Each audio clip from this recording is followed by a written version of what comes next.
YCP MLA దారుణం బయటపడ్డ సంచలన నిజాలు వివరాలు వీడియోలో తెలుసుకుందాం. వీడియో స్కిప్ చేయకుండా పూర్తిగా చూడండి. అప్పుడే చెప్పే కంప్లీట్ ఇన్ఫర్మేషన్ అయితే మీకు అర్థమవుతుంది. అలాగే మొదటిసారి మన ఛానల్ చూస్తున్నవారు తప్పకుండా సబ్స్క్రైబ్ చేసుకోండి. ప్రభుత్వం నుంచి వచ్చే ఇలాంటి ముఖ్యమైన అప్డేట్స్ మిస్ అవ్వకుండా మీరు ముందుగానే తెలుసుకోవచ్చు.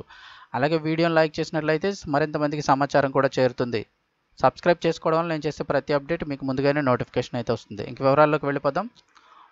పోలింగ్ బూత్లో పిన్నెల్లి విధ్వంసకాండ అరాచకానికి దౌర్జన్యానికి గూండాయిజానికి పెట్టింది పేరైన మాచర్ల వైకాపా ఎమ్మెల్యే పిన్నెల్లి రామకృష్ణారెడ్డి ఒక పోలింగ్ కేంద్రంలోకి దూసుకెళ్లి ఈవీఎంను ఎత్తి నేలకేసి కొట్టారు. తాను శాసనసభ్యుడిని మరిచిపోయి వీధి రౌడీలా గూండాలా ప్రవర్తించారంటున్నారు. ఎన్నికల రోజు పాల్వాయి గేటు పోలింగ్ కేంద్రంలో ఈవీఎం వీవీప్యాట్లను నేలకేసి కొట్టి అరాచకం సృష్టించిన మాచర్ల ఎమ్మెల్యే వెబ్ కెమెరాల్లో రికార్డైన ఘటన.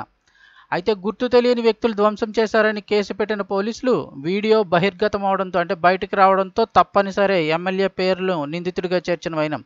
ఇక ఈవీఎం విధ్వంసాన్ని తీవ్రంగా పరిగణించిన ఈసీ వివరాలు చూసినట్టయితే అరాచకానికి దౌర్జన్యానికి గూండాయిజానికి పెట్టింది పేరైన మాచర్ల వైకాపా ఎమ్మెల్యే పిన్నెల రామకృష్ణారెడ్డి ఓ పోలింగ్ కేంద్రంలోకి దూసుకెళ్లి ఈవీఎంను ఎత్తి నేలకేసి కొట్టారు. తాను శాసనసభ్యుడిని మర్చిపోయి వీధి రౌడీలా గూండాలా ప్రవర్తించారు. ఈ నెల 13 పోలింగ్ సందర్భంగా జరిగిన ఆ దురాఘాతానికి సంబంధించి సీసీ కెమెరాలో రికార్డైన వీడియో మంగళవారం వెలుగులోకి వచ్చింది. మాచర్ల నియోజకవర్గాన్ని తన అరాచకాలతో నిత్యం రగులుతున్న రావణ కష్టంలా బందిపోట్లకు నిలయమైన ఒకప్పటి చంబల్లోయలా మార్చేసిన పిన్నెల్లి అక్కడ ఎంత పేటరేగిపోతున్నారో చెప్పేందుకు ఆ వీడియోనే నిదర్శనం అంటున్నారు.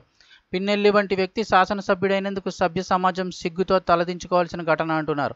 మాచర్లకు 4వ సారి ఎమ్మెల్యేగా పనిచేస్తున్న పిన్నెల్లి తాలిబాన్ లాంటి తన అనుచరుల గణంతో ప్రజల్ని బేతావహంలు చేస్తూ నియోజకవర్గాన్ని మరో ఆఫ్ఘనిస్తాన్లా మార్చేశారని, ప్రతి ఎన్నికల్లో ప్రజలను భయపెడుతూ ప్రతిపక్ష ఏజెంట్లను బెదిరిస్తూ ఏకపక్షంగా ఓటింగ్ చేయించుకుని గెలుస్తున్న ఆయనకు ఈసారి టీడీపీ నుంచి గట్టి ప్రతిఘటన ఎదురైంది.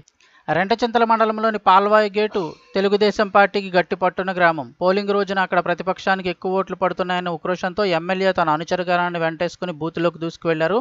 శాసనసభ ఎన్నికలకు పోలింగ్ నిర్వహిస్తున్న కంపార్ట్మెంట్లోకి వెళ్లి ఈవీఎంను 2 చేతులతో ఎత్తి నేలకేసి బలంగా కొట్టారు.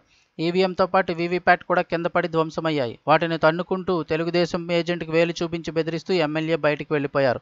ఇప్పుడు ఈ వీడియో సోషల్ మీడియాలో వైరల్ అవుతోంది. ఇక్కడ చూస్తున్నారు కదా, ఇందులో అయితే కనుక లోపలికి వెళ్ళి ఎమ్మెల్యే వీవీప్యాట్ను అలాగే పోలింగ్ మిషన్ కూడా కింద నేలకేసి కొట్టడం జరిగింది.